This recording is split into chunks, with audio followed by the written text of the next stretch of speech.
요한복음 13장 31절로 36절까지의 말씀을 저와 여러분이 한 목소리로 같이 읽습니다. 시작. 그가 나간 후에 예수께서 이르시되 지금 인자가 영광을 받았고 하나님도 인자로 말미암아 영광을 받으셨도다. 만일 하나님이 그로 말미암아 영광을 받으셨으면 하나님도 자기로 말미암아 그에게 영광을 주시리니 곧 주시리라. 작은 자들아, 내가 아직 잠시 너희와 함께 있겠노라. 너희가 나를 찾을 것이나 일찍이 내가 유대인들에게 너희는 내가 가는 곳에 올 수 없다고 말한 것과 같이 지금 너희에게도 이르노라. 새 계명을 너희에게 주노니 서로 사랑하라.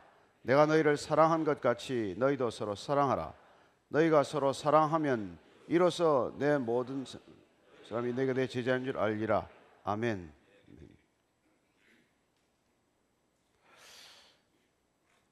이번 저희들의 말씀 사경의 주제가 너희는 나를 따르라고 하는 주님의 명령입니다. 세상을 향해서 달려가는 우리의 발걸음을 멈추고 돌이켜서 주님께서 나를 따르라고 명령하신 까닭은 세상 속에 생명이 없기 때문에 그분께서는 우리에게 생명의 길로 인도하시고자 하는 것입니다. 성경은 인간이 살았다고 하나 죽은 존재라는 데서 시작되었다, 그런 말씀을 드렸습니다.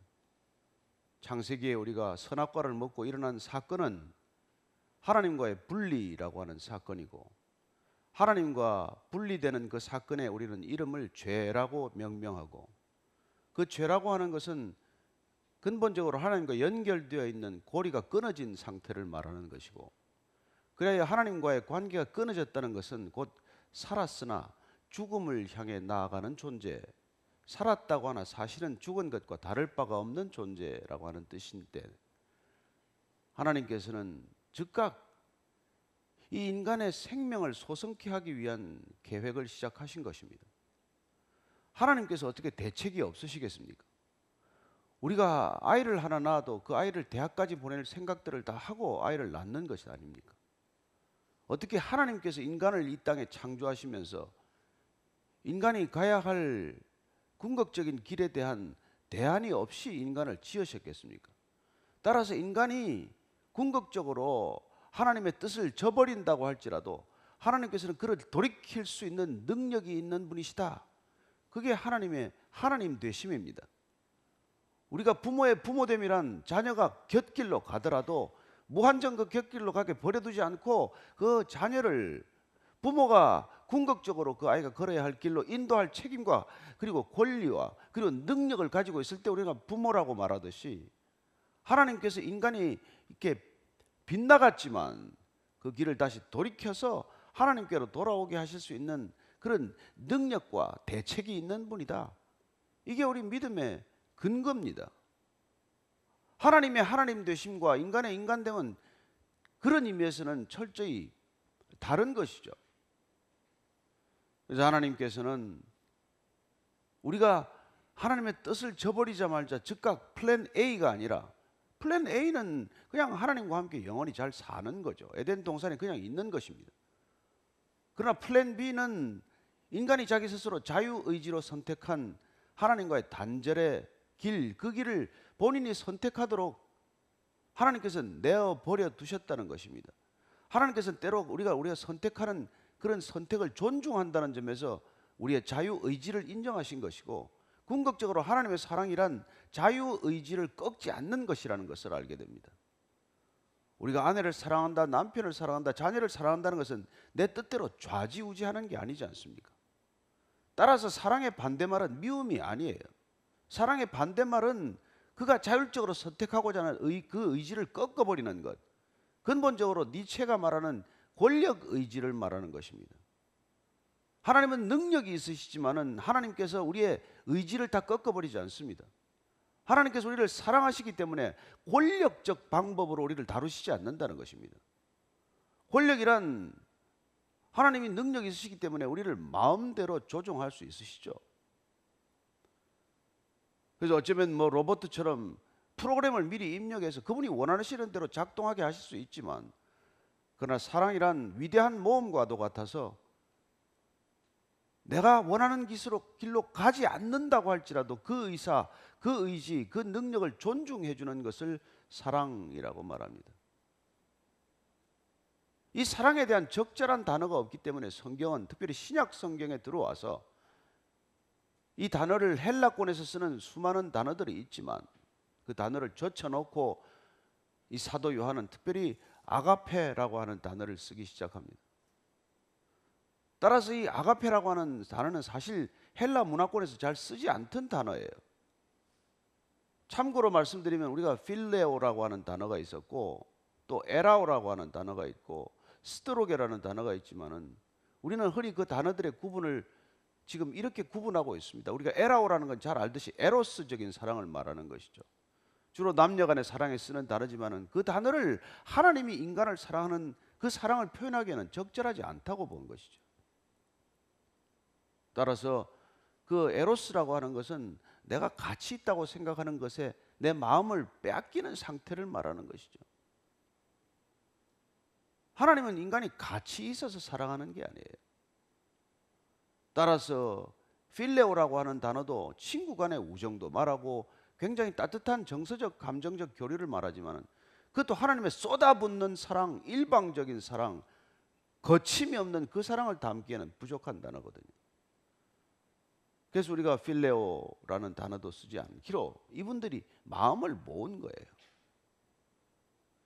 하나님께서는 그 사랑을 이 땅 가운데 우리에게 물붓듯 부어주시기 위해 오셨지만 그 사랑을 어떻게 표현하실지를 이제 십자가를 앞두고 결정하십니다. 그 하나님의 사랑, 아가페라고 하는 사랑, 아가파오 한다는 이 사랑은 가치가 없지만 사랑하기로 결정했기 때문에, 사랑하기로 결단했기 때문에 끝까지 사랑하되 처음부터 끝까지 사랑하는 그런 마음을 말하는 것이죠. 그 사랑을 우리에게 아시게 하기 위해서 오셨다는 것입니다. 그 사랑을 우리에게 부어주시기 위해서 부르셨다는 거예요. 무슨 우리를 일시켜 먹기 위해 부른 게 아니지 않습니까? 그분이 호주머니가 얇아서 돈 좀 걷기 위해 우리를 부른 게 아니잖아요. 여러분 결혼 왜 하십니까? 아내를 부려먹기 위해서 결혼합니까? 남편 돈 벌어오는 기계로 만들기 위해 결혼하셨습니까? 자녀를 내 자존심에 무슨 증거로 삼기 위해서 우리가 결혼하고 애 낳습니까? 아니잖아요. 오직 한 가지 이유, 목적, 그건 사랑하기 때문에 결혼하는 것과 마찬가지로 하나님께서 우리를 사랑하시기 때문에 부르셨지 우리를 무슨 로봇처럼 무슨 일꾼처럼 부려먹기 위해 부른 게 아니라는 말입니다. 따라서 가정과 교회는 동일한 원리, 사랑하고 끝까지 사랑하기 위해서 존재하는 하나님의 선물과 같은 것이죠. 오늘 이제 예수님께서 떠날 때가 되셨음을 아십니다. 우리가 마태복음 16장에 보면 가이사랴 빌립보 지방에서부터 예수님께서는 떠난다라는 말씀을 하기 시작합니다. 그렇습니다. 베드로의 믿음의 고백, 주는 그리스도시요 살아계신 하나님의 아들이시니다 하는 고백 위에, 내 믿음의 고백 그 반석 위에 내 교회를 세우시겠다고 말씀하시자마자 내가 예루살렘으로 가서 대제사장과 바리새인들에게 내가 핍박을 받고 장로들에게 박해를 받고 십자가에 못 박혀 죽고 나서 사흘 만에 다시 살아나야 하리라, 그 말씀을 3번 계속해서 하시게 됩니다. 가이사랴 빌립보 지방에서 하시고 돌아가서 갈릴리에서 또 그 말씀을 하시고, 그리고 이제는 예루살렘으로 올라가는 노중에도 그 말씀을 하셨지만 그 말씀을 하고 계신데도 불구하고 제자들은 여전히 서로 누가 큰가를 다투는 모습을 보게 됩니다. 오늘 예수님께서 이제 십자가를 지시기 전에 마지막 제자들에게 사랑하는 방법을 보여주세요. 어떻게 사랑하는지 사랑의 본질을 보여주십니다. 그게 첫 번째는 그분의 성찬식이었어요. 내 살과 내 피를 먹고 마셔야 하리라. 두 번째는 성찬식에 이어서 이 세족식을 하시게 됩니다. 우리는 세족식이라고 이름 붙이지만은 사실은 일종의 예수님께서는 무언가 판토마임과도 같고 일종의 퍼포먼스 공연과도 같은 것이죠. 무언의 공연과도 같은 것입니다. 식사하다가 도중에 허리에 수건을 두르시고 대야에 물을 떠오셔서 스승이 제자 앞에 무릎을 꿇습니다. 그런 일은 전무후무한 일이에요. 여러분, 그건 예수님께서 어떻게 사랑하는 것인지, 어떻게 하나님께 영광을 돌릴 것인지를 보여주고 계신 것입니다. 오늘 주님께서는 그 두 가지 의식을 통해서 우리가 하나님께 영광을 돌리는 방법, 또한 우리가 사랑하는 방법이란 무엇인지를 그야말로 그림으로 설명해 주고 계신 것이죠. 따라서 사랑이라고 하는 것을 표현하는 가장 아름다운 두 그림이 있다면 바로 성찬을 베푸시는 모습이고, 또 하나는 세족을 하시는 그 모습입니다.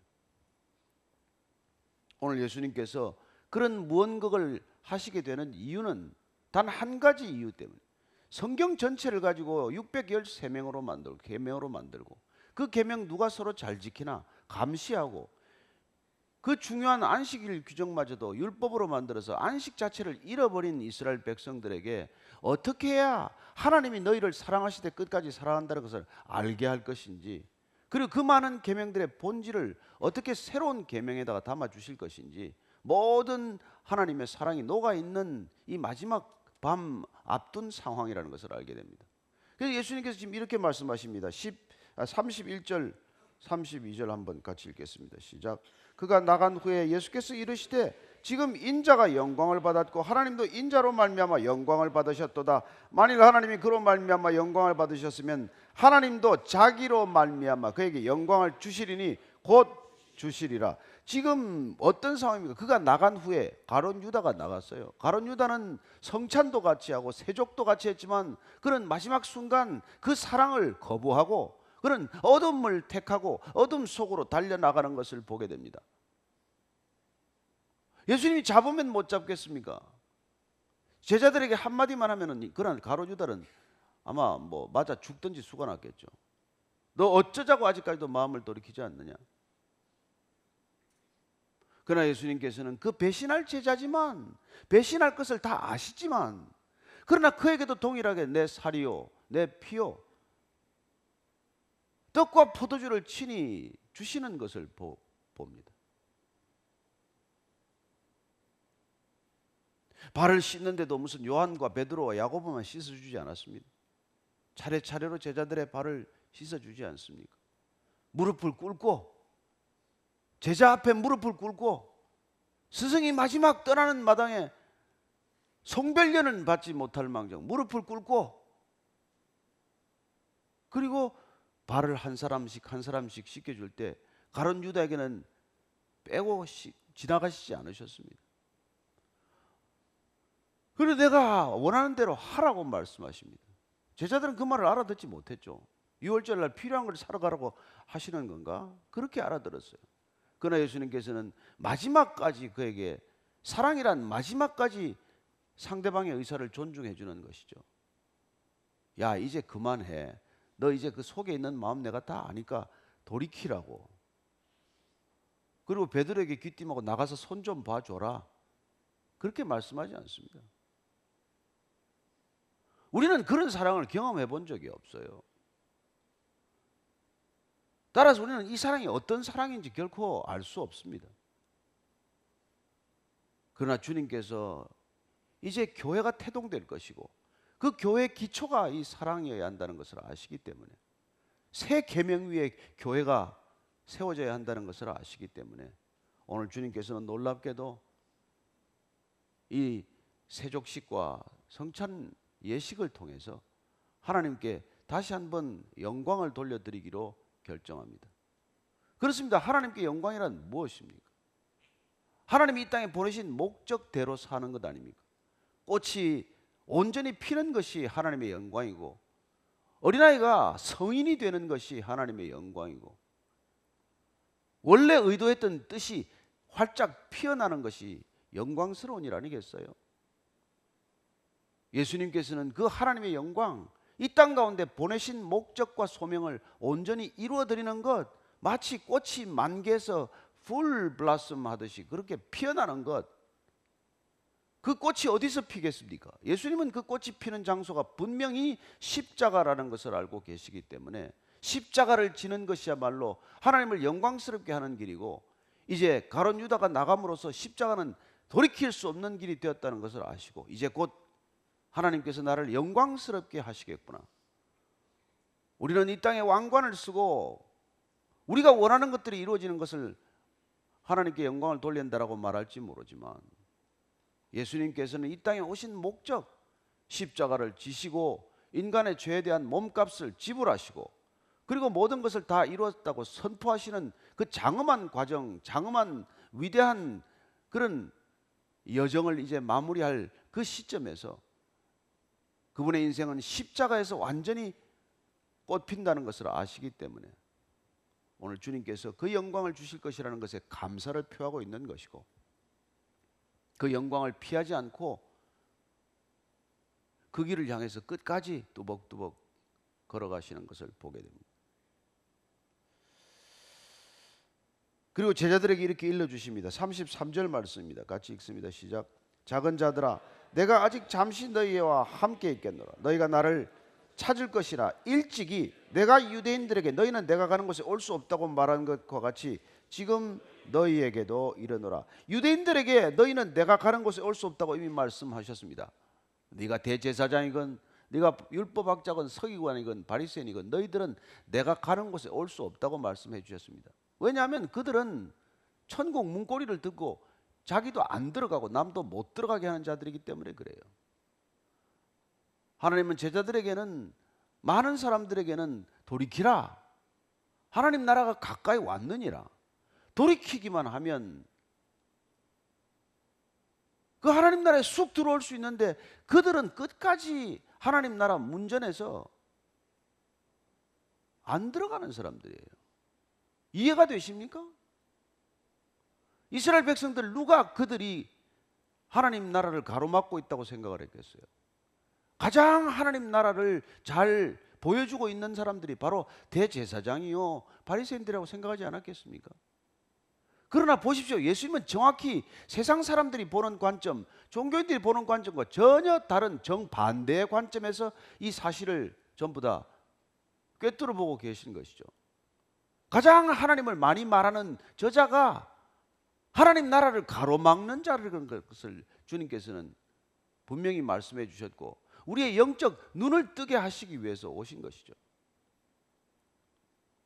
그들은 하나님을 사랑하는 것이 아니라 누구보다도 자기 자신을 사랑하기 때문에 어쩌면 하나님도 컨트롤하고 하나님도 내 마음대로 조종해서 내가 원하는 것을 얻기 위한 그런 가식적인 사랑 속에서 무슨 사랑이 있냐고 말씀하신 것이죠. 따라서 그들은 죽었다 깨어나도 아가파오 할 수 없는 사람이라는 걸 아시기 때문에 주님께서는 이 땅에 본 적이 없는 그 아가페 사랑을 본인이 직접 십자가에서 보여주시겠다는 것이죠.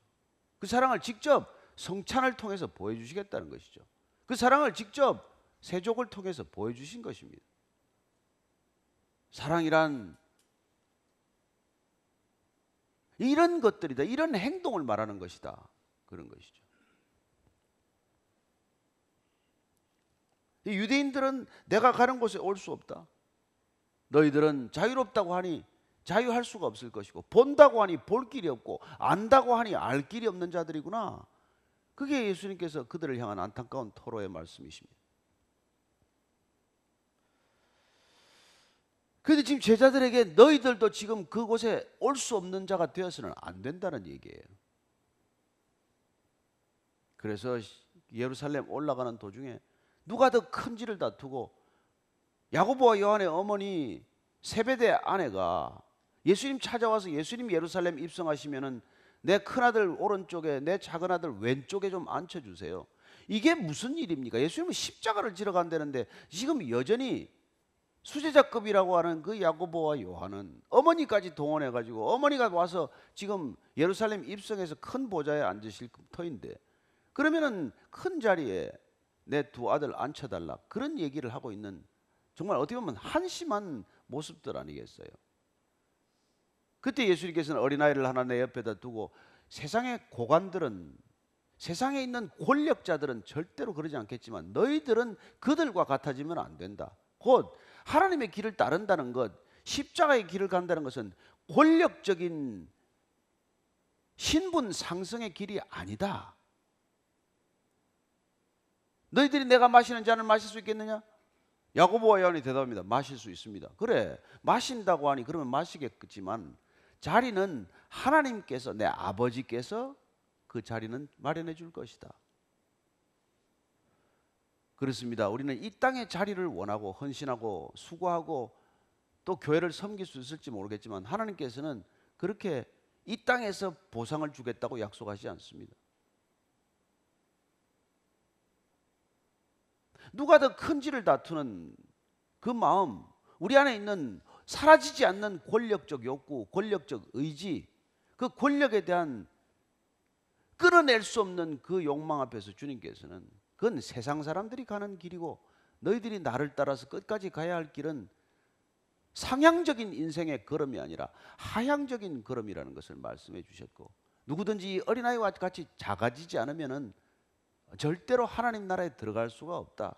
더 커지려고 하는 의지, 더 강해지고자 하는 의지, 더 높아지고자 하는 의지, 더 권력적인 의지를 가지고 하나님 나라를 이룰 수도 들어갈 수도 없다는 것을 말씀해 주시기 위해서 그분은 끝내 십자가의 길을 택하고, 그 하나님의 지혜란 십자가의 지혜를 말씀하시는 것이고, 그 십자가의 지혜란 권력의 길과 정반대의 길에 있는 사랑의 길을 상징하는 아이콘으로 우리에게 심어주시고자 하는 것이죠. 무엇 때문에 십자가입니까? 왜 우리는 십자가 그 길을 없이는 하나님의 영광에 이를 수 없다고 말합니까?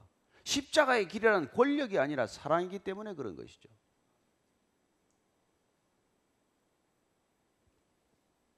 우리가 사랑 없이 큰 교회를 섬길 수도 있고, 사랑 없이 큰 교회를 이룰 수도 있고, 사랑 없이 큰 교회의 이름을 낼 수도 있지만, 그러나 주님께서는 마치 우리가 계시록에서 말씀하시는 것처럼 내 교회가 모든 것을 다 가졌다고 하나 너희들이 첫사랑을 잃어버렸구나. 에베소 교회를 향한 하나님의 말씀은 그 말씀 아니에요. 너희들이 사랑을 잃어버리면 다 잃어버린 것이다.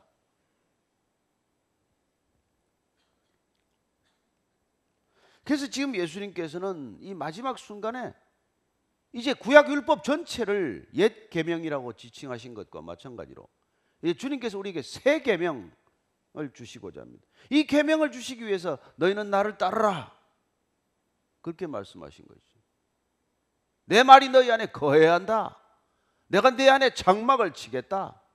그 모든 것은 이 새 계명, 옛 계명을 모르지 않는 이스라엘 백성들에게, 그러나 옛 계명이 무거운 짐이 되고 어려운 멍에가 되어서 우리의 신앙생활 전체를 종교적 속박으로 만들어 놓은 것을 풀어주시고 이제 새 계명을 너희에게 주시겠다는 것입니다. 그게 34절 말씀입니다. 34절 같이 읽겠습니다. 시작. 새 계명을 너희에게 주노니 서로 사랑하라. 내가 너희를 사랑한 것 같이 너희도 서로 사랑하라. 새 계명, 새 계명. 예수님은 새 계명이십니다. 새 계명. 이 새 계명은 모든 구약의 율법이라고 하는 옛 계명을 온전히 다 이루시는 것을 말씀하십니다.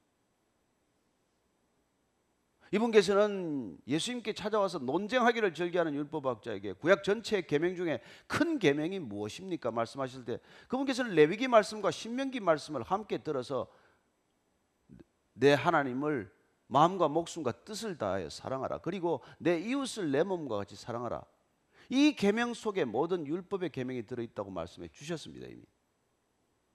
그리고 이제 제자들에게 마지막 떠나시면서 유언과도 같이 사랑이란 내 몸을, 내 살을, 내 피를, 내 생명을 쏟아주는 것이고, 사랑이란 나보다도 작은 자 앞에서 무릎을 꿇고 내 자존심을 다 버리고 그 사람의 발을 씻어줄 수 있는 것, 가장 더러운 허물을 가려줄 수 있는 것, 그 허물을 드러내는 삶이 아니라 그 허물을 가려주고 그 허물을 닦아줄 수 있는 삶을 사랑하는 삶이라고 우리에게 보여주시고, 그리고 이제 그 계명을 전체 하나를 한 계명으로 썸머라이즈를 하셔서 이 계명이란 곧 서로 사랑하는 것이다, 이렇게 말씀해 주고 계신 것이죠.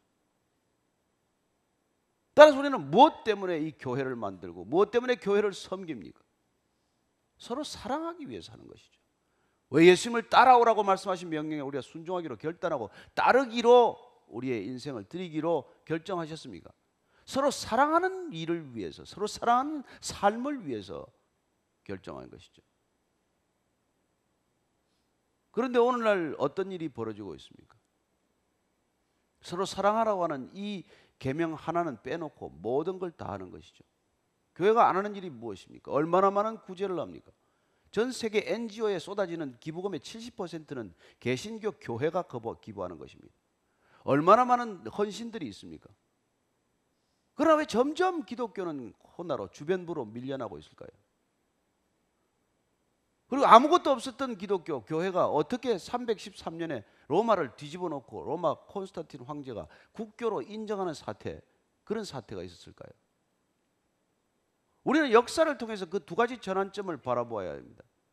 교회가 뭐가 있었기 때문에 로마가 항복을 했나? 그리고 지금은 왜 우리가 이런 많은 일들을 하고 이런 많은 놀라운 숫자에도 불구하고 기독교는 점점 주변부로 밀려나고 있는가? 아니, 원래 기독교는 중심이 그 자리는 아니었어요. 로마 황제가 중심에다가 자리를 갖다 놓는 바람에 기독교는 급속히 타락했을 뿐입니다. 그러나 중요한 것은 우리가 예수님께서 우리에게 새 계명을 주셨는데 어쩌면 우리는 옛 계명에 붙들려 있는 건 아닙니까?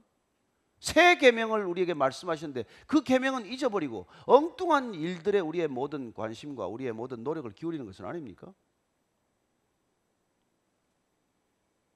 마치 부부가 서로 결혼해서 모든 걸 서로 다 해주고 있는데 사랑만 빠졌다. 그걸 어떻게 부부라고 할 수 있겠어요?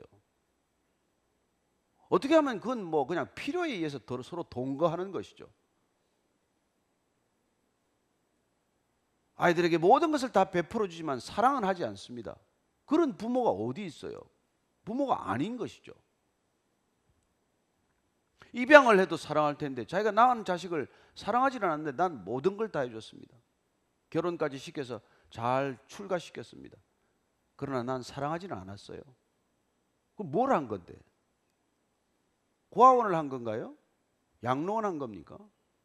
따라서 우리가 사람들이 모여서 이렇게 함께 예배를 드리지만 이 모든 것들이 하나님 사랑과 이웃 사랑과 연결되지 않는 것이라면 본질은 빠져버리고 형식과 절차만 남은 것이죠. 우리는 점점 더 절차와 형식에 집중합니다. 제가 보스턴에 신학하러 가가지고 그냥 공부만 하러 갔으면 좋았을 텐데 가자마자 교회가 개척이 돼서 정말 죽을 만큼 고생을 했어요. 예배를 시작하는데 이 예배가 너무 마음에 안 드는 거예요. 자막을 치는 사람 자막 틀리게 치질 않나? 적어도 9시 예배가 시작이 되면 8시 반 전에는 전부 착석하고 앉아서 조용히 기도를 해야 될 텐데 그때까지 찬양 연습한다고 앞에서 소란을 떨지 않나? 속이 뒤집혀서 예배를 할 수가 없어요. 그래서 제가 몇 달 동안 교회가 새로 개척되고 나서 제 모든 신앙을 다 잃어버렸어요. 기쁨도 사라지고. 그리고는 그냥 불러다 놓고 그냥 화를 내고 야단을 치고 말이죠. 도대체 당신은 하나님을 사랑하냐? 어떻게 사랑하는데 오짜를 내냐? 정작 잃어버린 건 내가 사랑을 잃어버렸어요. 그 교회가 너무 중요하고 그 예배 절차가 너무 중요해서 사랑은 하나도 보이지 않았어요. 완벽한 예배를 드려야 되는데 도대체 그 예배는 누구를 위한 예배인데? 제가 어느 날 기도하다가 너무너무 회개가 되어가지고 통곡을 하고 그날부터 주님한테 약속을 제가 주님을 제가 예배드리겠습니다. 제가 예배자로 서겠습니다. 제가 예배 감독자의 자리에 내려오겠습니다. 제가 예배 관찰자의 자리에서 앉지 않겠습니다. 저는 예배 관찰자도 아니요 기획자도 아니요 감독자도 아닙니다. 저는 예배자입니다. 그래서 눈을 감아버렸어요. 제일 뒤에 서가지고 앞에서 무슨 뭐 오자가 나든 말든. 제가 그렇게 다시 예배자의 자리에 돌아왔을 때 저는 예배 감격과 기쁨이 회복되고 그리고 사람들의 실수가 아니라 살아계신 하나님의 임재 속으로 들어가는 것입니다. 서로 사랑은 잃어버리고 일만 남는 교회를 만들 수가 있다는 것이죠. 예배는 너무나 화려하고 예배는 너무 장엄하지만 거기에 본질적인 사랑이 빠질 수 있다는 것입니다. 무엇 때문에 예배를 드리고 무엇 때문에 우리가 교회에 모여서 교회를 합니까? 우리가 주님을 사랑하지 않으면 점점 주님을 더 사랑하지 않으면 점점 더 이웃을 사랑하지 않으면 이런 가정스러운 일이 어디 있겠어요 우리가. 오늘 주님께서 중요한 것은 네가 네 아내를 사랑하듯이 사랑하라고 말하지 않습니다. 내가 너희를 사랑한 것 같이 사랑하라고 말씀하십니다. 따라서 이 아가페는 사랑할 가치도 사랑할 자격도 없는 사람이지만은 사랑하라는 것이에요. 예수님께서는 이 사랑을 받았기 때문에 십자가까지 가는 것입니다. 예언가에서 세례받고 올라오실 때 그분은 하나님의 음성을 듣습니다. 그 전에 하나님의 음성을 들었다는 얘기는 없어요. 하나님의 첫 번째 음성은 너는 내 사랑하는 아들이요 내 기뻐하는 아들이라는 음성입니다. 내가 너를 사랑한다는 고백을 들었기 때문에 예수님의 공생애가 시작이 된 거예요. 우리가 무슨 일을 하기 전에 확인해야 할 것은 하나님이 나를 사랑하고 계신가? 그 사랑에 붙들리면 어떤 것도 힘들지 않습니다. 견딜만 해요. 그 사랑의 고백을 듣고 성령에 이끌려 광야로 가서 금식하시고 시험을 받습니다. 주님께서는 말씀으로 이겼지만 사실은 사랑으로 이겨내신 것입니다. 돌이 떡이 되게 하라. 성전 꼭대기에서 뛰어내리라. 너는 내게 절하라. 아담이 실패했지만은 그 이후로 어느 누구도 성공하지 못했던 그 시험에 예수님께서는 말씀으로, 하나님의 말씀으로, 또한 하나님의 사랑의 고백으로 이겨낸 것이죠. 내가 너를 사랑한다, 내가 너를 기뻐한다는 이 음성이 없다면 우리는 어디서든 넘어지게 되어 있습니다. 따라서 그분이 십자가의 사랑까지 끌고 가는 까닭은, 겟세마네 동산에서 끝까지 피가 땀이 되도록 기도할 수 있는 까닭은 하나님께서 내가 너를 사랑한다고 하는 이 음성이 분명하기 때문에 끝까지 가는 거예요. 저는 여러분들이 그 하나님의 사랑의 고백을 들을 수 있게 되기를 축복합니다. 예배란 그 음성을 듣는 시간이에요.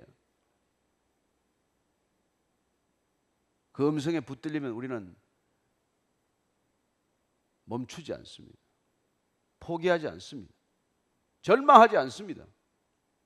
우리는 끝까지 그분을 따라갈 수 있습니다. 더구나 주님께서는 36절, 35절 이렇게 말씀하십니다. 같이 읽습니다. 시작. 너희가 서로 사랑하면 이로써 모든 사람이 너희가 내 제자인 줄 알리라. 주님께서 나를 따르라. 내 말이 너희 안에 거해야 한다. 내가 내 안에 내 장막을 펴겠다.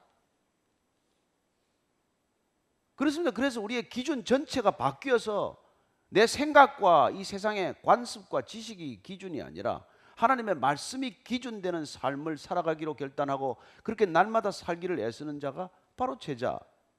오늘 주님께서 두 번째로 내가 너를 사랑한다고 하는 이 사랑의 고백, 이 고백을 받아들이고 이 사랑으로 서로 사랑하기를 결단하는 사람을 내 제자라고 할 것이다. 여러분, 세상 사람들은 사랑하다가 그만두는 게 뭐 보통 있는 일 아니에요. 그러나 우리가 사랑하기로 결정했으면 끝까지 사랑하는 이 사랑을 서로 간에 하고 있다면 주님께서 그러면 너희는 내 제자가 될 뿐 아니라 세상 모든 사람들도 너희가 나를 따르고 있다는 것, 너희가 내 제자라는 것을 알게 될 것이다 라고 말씀하십니다. 오늘 교회는 얼마나 많아졌을까요? 얼마나 많은 교회가 있고 얼마나 많은 건물이 있고 얼마나 많은 돈이 있습니까? 그러나 초대교회는 은과 금은 없었지만은 내가 내게 있는 것으로 내게 주노니 나사렛 예수 그리스도의 이름으로 일어나 걸으라고 명령할 수 있었던 것, 그 명령이 능력이 되었던 까닭, 그 명령이 일으킨 기적, 그 모든 것은 사랑의 기적이라는 것을 우리는 놓쳐서는 안 됩니다. 따라서 사도 요한은 이 요한복음 전체를 기록할 때 주님께 사랑받은 자라고 하는 기록을 계속 남기고 있습니다. 반복하고 있습니다.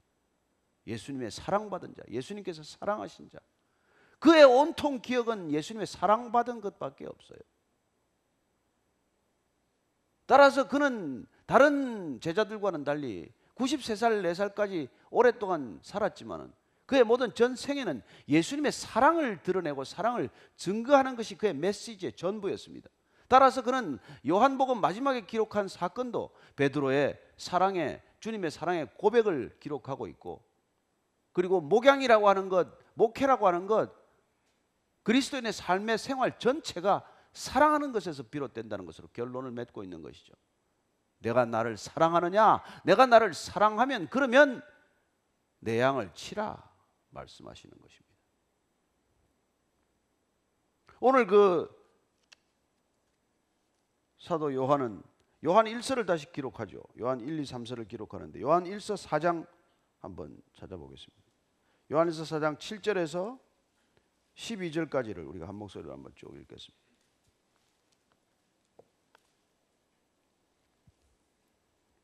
같이 읽습니다. 시작. 사랑하는 자들아, 우리가 서로 사랑하자. 사랑은 하나님께 속한 것이니 사랑하는 자마다 하나님으로부터 나서 하나님을 알고 사랑하지 아니하는 자는 하나님을 알지 못하나니 이는 하나님은 사랑이심이라.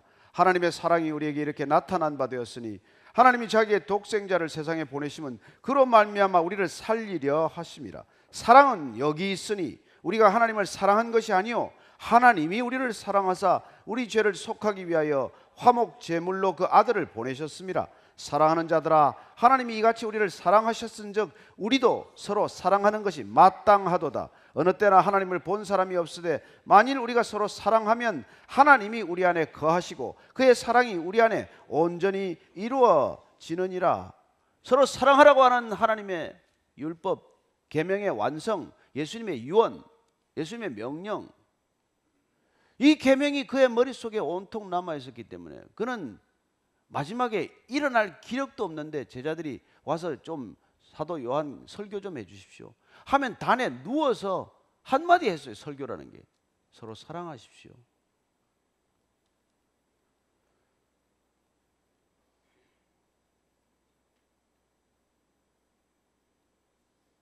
(90년) 동안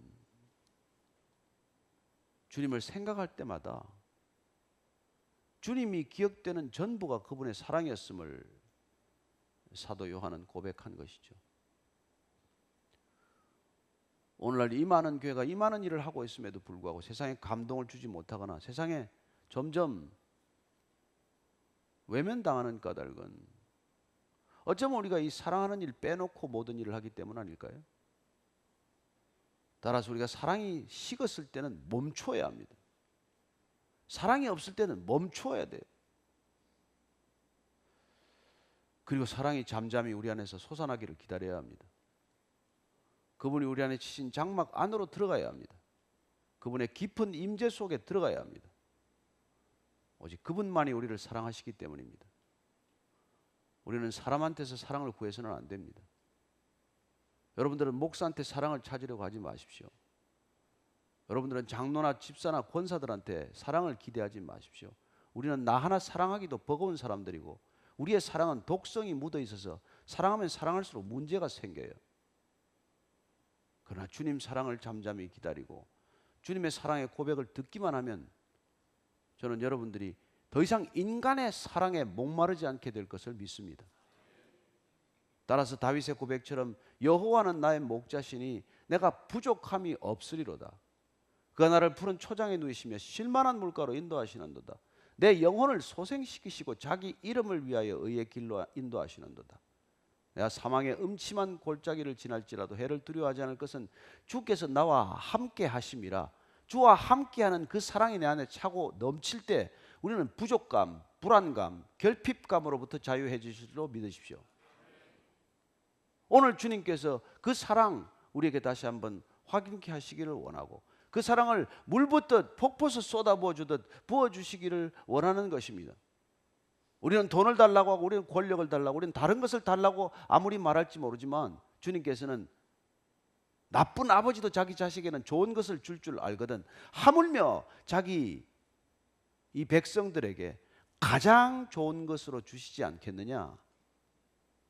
그렇습니다. 그 사랑은 곧 성령님이십니다. 그분께서는 가장 좋은 선물로 우리에게 사랑을 주시기 위해서, 사랑을 알게 하기 위해서, 사랑을 받게 하기 위해서 성령을 선물로 주신 것입니다. 그분이 오시면 우리는 비로소 그분의 사랑을 깨닫습니다. 따라서 그 사랑은 우리의 사랑과는 다른 사랑임을 알게 됩니다. 그 사랑은 처음부터 오래 참는다는 것을 사도 바울이 깨달았어요. 나 같은 사람을 참아주시고 인내하시고 다메섹 도상에서 만나주시고 불러주시고 그 사랑은 기본적으로 참는, 오래 참는 사랑이구나. 온유한 부드러운 사랑이구나. 질투하지 않고 자랑하지 않고 교만하지 않구나. 무례하지 않고 자기의 유익을 구하지 않고 화를 내지 않는 것이구나. 악한 것을 생각하지 않고 불의를 기뻐하지 않고 진리를 기뻐하는 것이구나. 이걸 깨달은 것이죠. 이게 아가파오 한다는 것을 아는 것이죠. 따라서 모든 것을 참고 모든 것을 믿고 모든 것을 바라고 모든 것을 견디는 것이 아가페라는 것을 그가 깨닫게 된 것이죠. 이 사랑은 인간에게 기대하지 말라고 말하는 것과 마찬가지입니다. 따라서 내 안에 사랑이 없다는 것을 우리가 알지 못하면 우리는 사랑하는 것으로 착각하고 사는 것이죠. 우리는 그 사랑을 받지 않고서는 누군가도 사랑할 수 없다는 것을 기억해야 합니다. 그 사랑은 밖으로부터 와야 하고 그분은 주님으로부터 와야 하고 그 사랑은 십자가로부터 흘러들어야 그 골고다에서 흘러내린 피는 곧 사랑이요 그 사랑이 땅끝까지 흘러가는 것을 우리는 전도요 선교라고 하지 않습니까? 오늘 주님께서 우리 모두를 향하신 놀라운 선언을 듣게 됩니다. 내가 너를 사랑한다는 것입니다. 일본의 선교사가 일본 땅에 가서 아무것도 선교한 게 없습니다. 지나가는 사람 붙들고 하나님이 당신을 사랑하십니다. 그 한마디를 듣고 통곡하는 사람이 그렇게 많대요.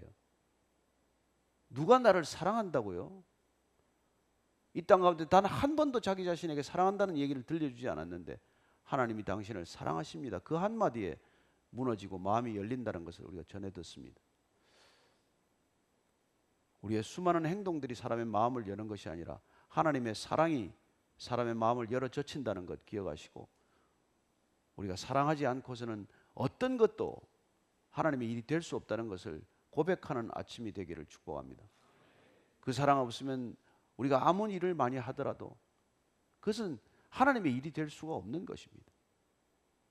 따라서 바울이 그 사랑의 정의를 말하기 전에 내가 사람의 말을 하고 천사의 방언을 할지라도 그게 다 뭐냐? 사랑이 없으면 소리나는 구리와 울리는 꽹과리 같은 소음에 불과지 그게 무슨 소리가 있냐? 사랑 없이 설교 많이 해봐야 그건 소음이다. 꽹과리 소리다.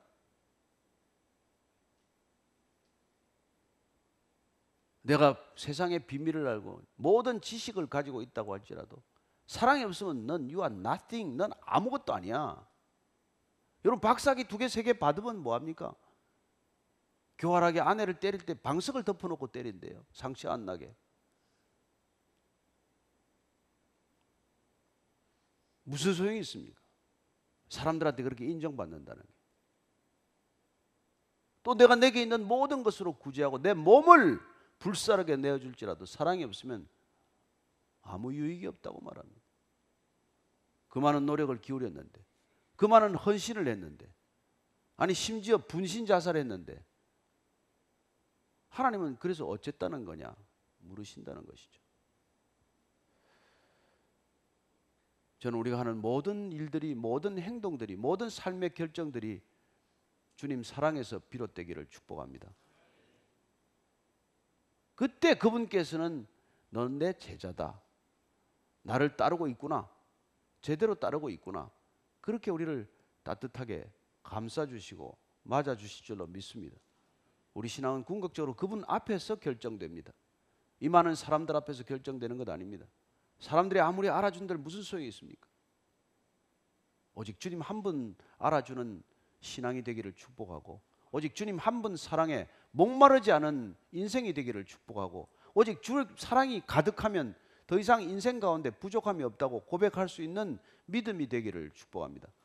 오늘 말씀을 따라 기도할 때 정말 하나님 이 음성 듣게 해 주십시오. 예배 때마다 주님 내가 너를 사랑한다. 내가 너를 기뻐한다. 이 음성이면 족합니다. 주님 음성을 듣게 해 주십시오. 주님 사랑 확인되는 예배가 되게 하여 주옵소서. 한번 주님 사랑을 위해서 같이 한번 기도하겠습니다. 하나님 아버지, 주님께서 우리를 사랑하신다는 이 고백을 우리가 귀를 열어 듣기를 원하시는 줄로 믿습니다. 우리의 마음 가운데 주님 내가 너를 사랑한다. 아들아 내가 너를 사랑한다. 딸아 내가 너를 사랑한다. 너는 아무 자격이 없고 너는 아무 조건도 안 되고 너는 아무 사랑받을 만한 자격이 없지만 그러나 내가 너를 불렀노라, 내가 너를 지었노라, 내가 너를 사랑하노라. 주님, 그 사랑의 고백이 우리 모두에게 놀라운 믿음의 고백 되게 하여 주옵소서. 하나님 아버지, 주님께서 끝까지 우리 한 사람 한 사람 부르셔서 놀랍게도 주님의 사랑의 고백을 듣는 자 되게 하시고 주님의 기쁨을 맛보는 자 되게 하셔서 하나님, 이 거칠고 험한 세상 걸어가는 것이 힘들지 않고 때로는 주님의 기쁨의 겨워 사랑의 겨워 달려가는 인생이 되게 하여 주옵소서. 주님, 너는 빛이라 소금이라고 하셨지만은 어떻게 빛으로 소금으로 살아낼 수 있을지 주님께서 분명히 말씀해 주셨습니다. 사랑하는 주의 사랑으로 거한데 거하기를 원하고 하나님, 믿음 가운데 거하게 하여 주옵소서. 주님, 붙들어 주시옵소서. 우리가 다시 한번 한 가지 더 기도할 것은, 주님, 정말 이 교회가 서로 사랑하게 하여 주옵소서. 사랑하는 것이 아니라면 모든 사역을 멈추는 한이 있더라도 주님, 목회자가 교역자가 서로 사랑하게 하시고 목회자가 성도를 사랑하게 하시고 성도가 서로 사랑하는 참된 제자된 교회 되게 하여 주옵소서. 한번 그렇게 간절히 기도하십시다. 하나님 아버지, 주님, 이 초원교회가 다른 일 어떤 일 하지 않더라도, 다른 어떤 것 할 수 없다고 할지라도, 다른 어떤 것 하지 않는다도 아직 서로 사랑하는 교회가 되게 하시고 목회자와 목회자가 서로 사랑하게 하시고 교역자와 교역자가 서로 사랑하게 하시고 장로님과 장로님이 서로 사랑하게 하시고 권사님과 집사님들 서로 사랑하게 하시고 새신자를 사랑하게 하시고 새가족을 사랑하게 하시고 하나님, 젊은이들을 사랑하게 하시고 다음 세대를 사랑하게 하시고 하나님, 자녀들을 사랑하게 하시고 오직 사랑하는 이 교회가 든든히 세워지는 사랑의 교회가 되게 하여 주시옵소서. 하나님, 사랑의 교회라는 이름을 붙여놓고도 사랑 못하는 교회가 되지 않게 도와주시고 하나님, 교회의 이름은 비록 초원교회지만은 하나님, 이 교회가 사랑으로 충만한 교회, 사랑이 흘러넘치는 교회, 오직 사랑으로 든든히 세워지는 교회가 되게 하여 주옵소서. 내가 너희를 사랑하는 것 같이 너희도 서로 사랑하라. 너희가 서로 사랑하면 이로써 세상 모든 사람들이 너희가 내 제자인 줄 알리라고 말씀하셨사오니 주님, 저희들이 늘 서로 사랑하는 것 외에 어떤 것도 앞서지 않게 하여 주옵소서. 서로 사랑하는 것으로 족합니다. 서로 사랑하는 것으로 충분합니다. 서로 사랑하는 삶이면 충분합니다. 고백하는 초원교회 되게 하여 주옵소서. 예수님 이름으로 기도합니다. 아멘.